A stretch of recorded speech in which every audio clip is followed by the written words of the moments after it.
Assalamualaikum warahmatullahi wabarakatuh. Saya Faisal dari kelas U2. Saya akan mempresentasikan tentang video bahasa Indonesia tugas pandang.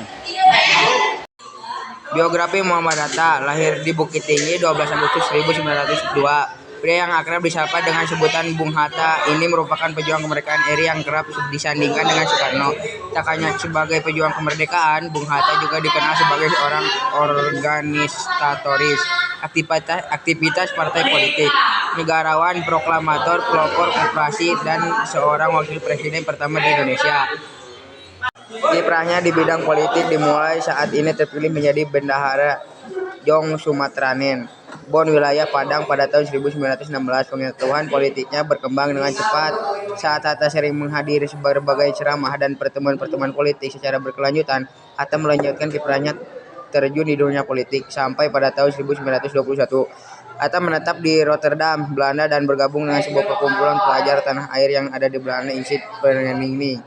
Namun segera berubah menjadi organisasi pergerakan kemerdekaan saat tiga tokoh Instituut Partis bergabung dengan Instituut Vereniging yang kemudian berubah nama menjadi Perhimpunan Indonesia. Di Perhimpunan Indonesia, Hatta mulai meniti karir di jenjang politiknya sebagai bendahara pada tahun 1922 dan menjadi ketua pada tahun 1925.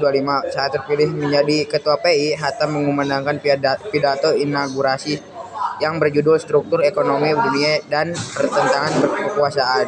Dalam pidatonya, ia mencoba menganalisa struktur ekonomi dunia yang ada pada saat itu berdasarkan landasan kebijakan non-kooperatif. Hatta berturut-turut terpilih menjadi ketua PI sampai tahun 1930. Dengan perkembangan yang sangat signifikan dibuktikan dengan berkembangnya jalan pikirannya politik rakyat Indonesia.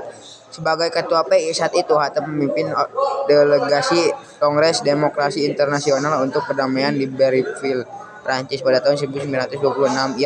Ia mulai memperkenalkan nama Indonesia dan sejak saat itu nama Indonesia dikenal di kalangan organisasi internasional. Pada tahun 1927, Hatta bergabung dengan Liga Menentang Imperialisme dan Kolonialisme di Belanda dan berkenalan dengan aktivitas nasionalis India. Sehari sebelum hari kemerdekaan dikumandangkan, panitia persiapan kemerdekaan Indonesia mengadakan rapat di rumah Admiral Maeda. Panitia yang hanya terdiri dari Soekarno, Hatta, Subarjo, Sukarni, dan Sayuti tersebut merumuskan tekas proklamasi yang akan dibacakan keesokan harinya dengan tanda tangan Soekarno dan Hatta atas usul Soekarni. Sekian presentasi dari saya. Assalamualaikum warahmatullahi wabarakatuh.